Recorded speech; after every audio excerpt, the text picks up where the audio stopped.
गीता एक गरीब लड़की है। वह बिन माँ बाप की बेटी है, इसलिए उसके सास और उसका पति उसे ज्यादा कुछ नहीं कहता।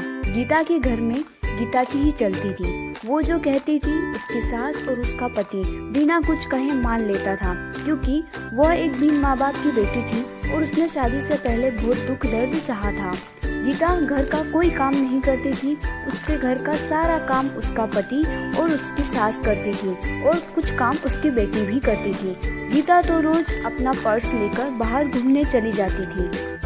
गीता को कोई कहता भी नहीं था कि वह इस तरह रोज बाहर न जाए या घर का काम करे। घर का काम उसका पति और उसकी सास कर लेती थी। लेकिन एक दिन उसके पति को उसकी सास ने कहा कि बेटा, गीता को ना रोको टोको तो उसको समझाओ कि इस तरह रोज बाहर जाना सही नहीं होगा। हाँ, वो बाहर जा सकती है, पर वो अगर कभी कभार जाए तो ठीक है, लेकिन अगर वो इस तरह रोज बाहर जाएगी तो हमारे समाज के लोग क्या कहेंगे। ये सब सुन के गीता का पति बहुत परेशान रहने लगा। उसे समझ ही नहीं आता था कि वो करे तो क्या करे। अगर वो गीता को कुछ कहता था तो गीता नाराज हो जाती। उसे समझ ही नहीं आता कि वो करे तो क्या करे। वो गीता को कुछ ज्यादा बोल भी नहीं सकता था और वो ना ही माँ की बात टाल सकता था। इसी तरह गीता रोज अपने ससुराल वालों को कुछ न कुछ कहती रहती। घर में कुछ भी करना हो गीता की ही चलती थी।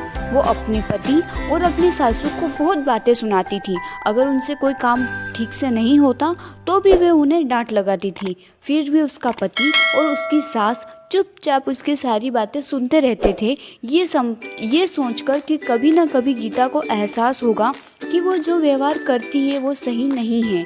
हम उसे लाड़ प्यार करते हैं, इसका मतलब ये नहीं कि वो हवा में उड़ने लगे। पर यह बात कभी उसके ससुर ने और उसके पति ने उसके मुंह पर नहीं कही। उन्हें सिर्फ इसी बात का विश्वास था कि कभी न कभी उसे इस चीज का एहसास होगा। एक दिन ऐसे ही गीता अपनी सहेली रश्मि से मिलने जाती है। वो दोनों काफी दिनों के बाद मिलती है। रश्मि उसको सारी बातें बताती है कि कैसे उसकी सासू उस पर अत्याचार करती है और उसका पति भी उसकी सास की मदद करता है, उसे कुछ नहीं कहता।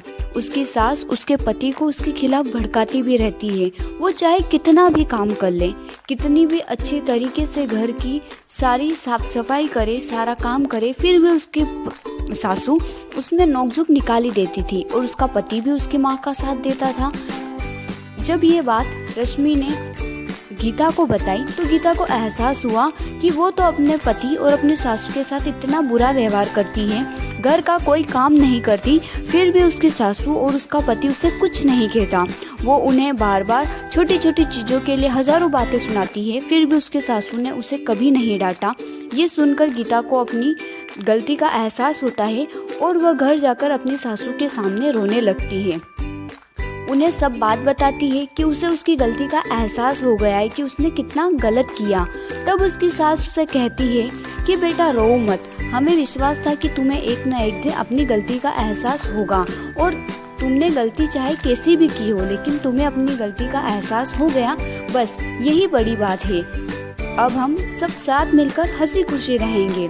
तुम बिल्कुल शौक मत मनाओ, क्योंकि हमें पूरा भरोसा था कि तुम एक अच्छी लड़की हो और तुम्हें एक न एक दिन अपनी गलती का एहसास जरूर होगा। इसके बाद गीता और उसका परिवार साथ मिलकर हंसी खुशी रहने लगा। वो सब मिलकर सारा काम करते और हंसी खुशी जीवन यापन करते। अगर आपको स्टोरी अच्छी लगी हो तो वीडियो को लाइक और चैनल को सब्सक्राइब जरूर करें। इसी